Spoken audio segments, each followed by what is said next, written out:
இந்த பட்ஜெட்டை பற்றி பேச வேண்டும் என்றால் ஏமாற்றம் ஏமாற்றம் ஏமாற்றம், அதை தவிர வேறு எதுவுமே கிடையாது. இந்த பட்ஜெட்டில், ஒன்றிய அரசாங்கத்துடைய இந்த பட்ஜெட்டில் திருக்குறளும் இல்லை, தமிழகத்திற்கான எந்த திட்டங்களும் இல்லை. தமிழகத்திற்கான திட்டங்களில் யாருக்குமே எந்த சரியான திட்டங்களும் இல்லாமல் ஒரு ஏஐ பட்ஜெட்டாகவே ஒரு எந்த அடிப்படையும் இல்லாமல் விவசாயத்தை பற்றி அதிகமாக பேசாத ஒரு பட்ஜெட்டாக இந்த பட்ஜெட் இருக்கிறது. அது மட்டும் இல்லாமல் மாநிலங்களுக்கு எதிரான, ஏன்னா ஃபினான்ஸ் கமிஷனுடைய பரிந்துரை 50% நிதியை மாநிலங்களுக்கு டெவால்வ் பண்ணணும் அப்படிங்கிற ஒரு அறிவுரை இருக்கிறது.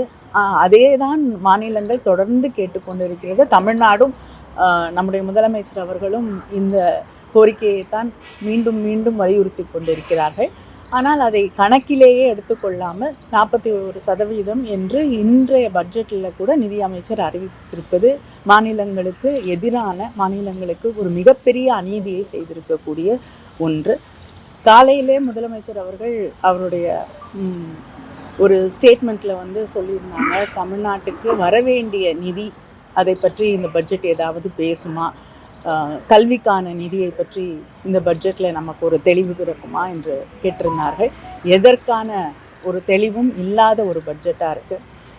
ஏற்கனவே தமிழ்நாட்டுக்கு ஜல்ஜீவன் மிஷனில் நிறைய நிதி வரவேண்டி இருக்கிறது, அதிகப்படுத்தி தர வேண்டும் என்று கோரிக்கை வைத்திருக்கிறோம்.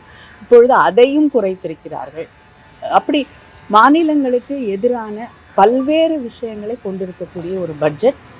தமிழ்நாட்டுக்கு எந்த நிதியையும் தராமல் நம்முடைய கனிம வளங்களை சுரண்டுவதற்காக திட்டம் தீட்டக்கூடிய ஒரு பட்ஜெட்டாகத்தான் ரேர் மினரல்ஸ் நாங்கள் எடுக்கிறோம் அப்படின்னு சொல்கிறது. நம்முடைய அடிப்படை வளங்களை சுரண்டக்கூடிய ஒரு பட்ஜெட்டாக இந்த பட்ஜெட்டை நாம் பார்க்க முடியும். ஏமாற்றம் ஏமாற்றம் ஏமாற்றம் அப்படின்றத நீங்க ஆரம்பிச்சு சொன்னீங்க. ஏற்கனவே நம்ம எதிர்பார்த்தது தமிழ்நாட்டில் சட்டமன்ற தேர்தல் நடக்க போகுது, மேற்கு வங்கம், கேரளா, புதுச்சேரி போன்ற மாநிலங்கள் நடக்க போகுது. அந்த மாநிலங்களையாவது ஓட்டு வாங்குவதற்கு தேவையான திட்டங்கள், அதிக நிதி ஒதுக்கீடு செய்யப்படும் ஒரு எதிர்பார்ப்பு, ஒரு சின்ன ஆசை இருந்தது. தேர்தலை முன்னிட்டாவது எதையாவது செய்வாங்க அப்படின்னு ஒரு ஏமாற்றம். யாருக்கு? அந்த வாக்கு வங்கி பெறுவதற்கு அவங்க திட்டம் கொடுக்காம இருக்கிறதுனால அவங்க மக்களுடைய வாக்குகள் அவருக்கு கிடைக்காம போயிடும் அப்படின்ற ஏமாற்றம் நீங்க சொல்றீங்களா? இல்ல மக்களை இந்த பாஜக அரசு மக்களை இந்த பாஜக அரசு நிச்சயமாக ஏமாற்றி இருக்கிறது என்பது தெளிவாக இருக்கிறது. வாக்கு தேர்தல் என்று வரும்பொழுது நிச்சயமாக எதிர்கட்சிகளுக்கு இதை நாங்கள் எடுத்து பேசுவதற்கு ஒரு வாய்ப்பாக அமையும். ஆனால் அதையும் தாண்டி திராவிட முன்னேற்ற கழகத்தை பொறுத்தவரை தமிழகத்தின் வளர்ச்சியைத்தான் எப்பொழுதுமே முன்னிலைப்படுத்தி இருக்கிறோம். அதனால் தமிழக மக்களுக்கு இது பெரிய அநீதி, மிகப்பெரிய ஏமாற்றமாக இந்த பட்ஜெட் இருக்கிறது. தமிழக மக்கள் பாஜகவை ஏமாற்றுவார்கள் இதை வைத்துன்னு சொல்லலாம் இல்லைங்க. நிச்சயம் அது முன்னாலேயே முடிவு செய்யப்பட்ட முடிவு. அதனால பாஜகவிற்கு தமிழக மக்கள் வாக்களிப்பது என்பது சந்தேகத்திற்கு இடமில்லாமல் நிச்சயமாக என்றுமே நடக்காத ஒன்று. பீகார் மாநிலத்தோடைய தேர்தல் நடந்தப்போ பல்கலைக்கழகங்கள் அறிவிப்பு, புதிய ரயில் பாதை அறிவிப்பு, புதிய காரிடார்ஸ் அறிவிப்பு அப்படின்னு நிறைய வந்தது. ஒருவேளை கூட்டணி அது பீகார் பட்ஜெட்டாவே இருந்தது. கூட்டணி ஒருவேளை அவங்க இருக்கிறாங்கன்றதால அந்த அறிவிப்பு வந்து இப்போ டபுள் இன்ஜின் சர்க்கார், அதாவது ஆட்சி வந்ததுக்கு அப்புறம் அடுத்த பட்ஜெட்ல ஒருவேளை நிறைய எதிர்பார்ப்புகள் தமிழ்நாட்டுக்கு பூர்த்தி ஆகிற மாதிரி வருமோ? எங்க வருது டபுள் இன்ஜின் சர்க்கார்? அவங்க அதுதானே சொல்றாங்க. இல்ல, அது எந்த காலத்துக்கு வருதோ அப்பொழுது பார்த்து கொள்ளலாம். ஏன்னா ஒருவேளை இப்படி இருக்கலாம், என்ன பண்ணாலும் தமிழ்நாட்டில் நம்ம வெற்றி பெற போவதில்லை, அதனால் தமிழகத்தை கண்டுகொள்ள வேண்டிய அவசியம் இல்லைன்னு அவங்களே ஒரு முடிவோடு இந்த பட்ஜெட்ல நான் கேரளா, வெஸ்ட் பெங்கால் நாங்கள் 3 பேருமே புறக்கணிக்கப்பட்டிருக்கோம். அப்போ எப்படி இந்த தேர்தலை பாஜக தலைமையிலான அந்த தேசிய ஜனநாயக கூட்டணி இந்த மக்களிடம் வாக்குகளை பெறுவதற்கான ஒரு உறுதியாக இருக்கிறார்? நாங்கள் ஆட்சி அமைக்க போறோம் அப்படின்ற ஒரு உறுதியான ஒரு இதை தானே சொல்றாங்க. அமித்ஷா சொல்றாரு, நயினார் நாகேந்திரன் சொல்றாரு, எடப்பாடி பழனிசாமி சொல்றாங்க. எந்த திட்டங்களும் இல்லை. அப்புறம் எப்படி மக்கள் ஓட்டு போடுவாங்கன்ற நம்பிக்கையில் இருக்காங்க.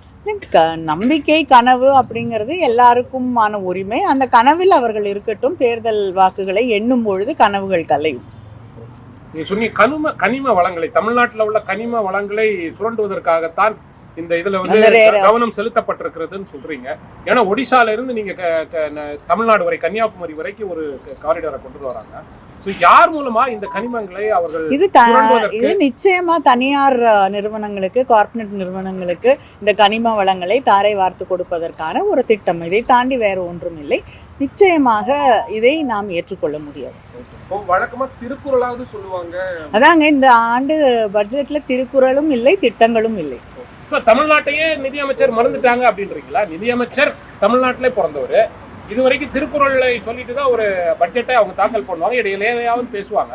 இந்த முறை தமிழ்நாட்டுடைய பேரும் இல்லை, திருக்குறளும் சொல்லப்படல. தமிழ்நாடும் அப்படியே அவங்களே மறந்துடும், அவ்வளவுதான்.